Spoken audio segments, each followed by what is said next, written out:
आपण पाहत आहात BV महाराष्ट्र न्यूज, खबरबात महाराष्ट्राची।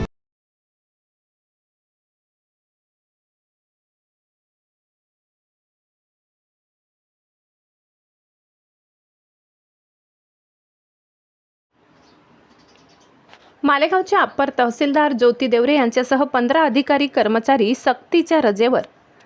महाराष्ट्र जमीन महसूल अधिनियम 1966 चे कलम 155 चा गैरवापर करून पुणे जिल्ह्यातील जमिनींच्या नोंदीमध्ये मोठ्या प्रमाणात फेरफार केल्याचे गंभीर प्रकरण काही दिवसांपूर्वी उघडकीस आले होते।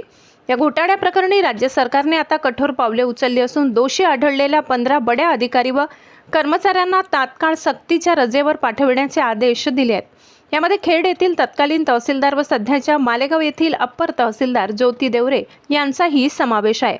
या कारवाईमुळे महसूल विभागात मोठी खळबळ उडाली आहे। महाराष्ट्र जमीन महसूल संहिता 1966 चे कलम 155 नुसार महसूल अधिकाऱ्यांना अभिलेखातील स्पेलिंग दुरुस्ती किंवा किरकोळ तांत्रिक चुका सुधारण्याचे अधिकार आहेत।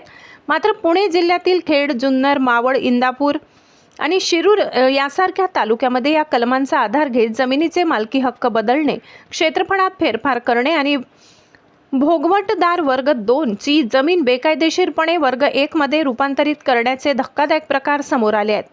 या प्रकरणी तक्रारी झाल्याने शासनाने नाशिकचे विभागीय आयुक्त प्रवीण गेडाम यांच्या अध्यक्षतेखाली चौकशी समिती नेमली होती।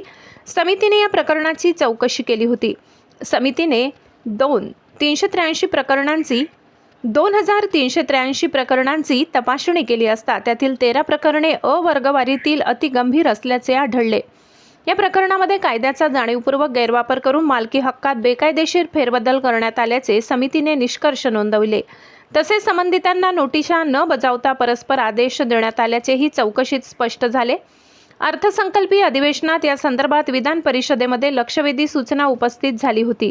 त्यावर संबंधितांवर कारवाई करण्याचे आश्वासन महसूल मंत्री चंद्रशेखर बावनकुळे यांनी दिले होते। त्यानुसार 15 जणांना तडकाफडकी सक्तीच्या रजेवर पाठविण्याचे आदेश देण्यात आले आहेत।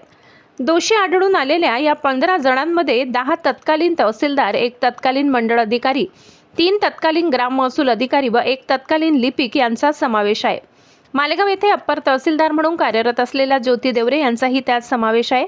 पुणे जिल्ह्यातील खेड येथे तहसीलदार असताना त्यांनी अनियमितता केल्याचा ठपका त्यांच्यावर ठेवण्यात आलाय। या कारवाईमुळे महसूल खात्यातील भ्रष्ट अधिकाऱ्यांचे धाबे दणाणले आहेत।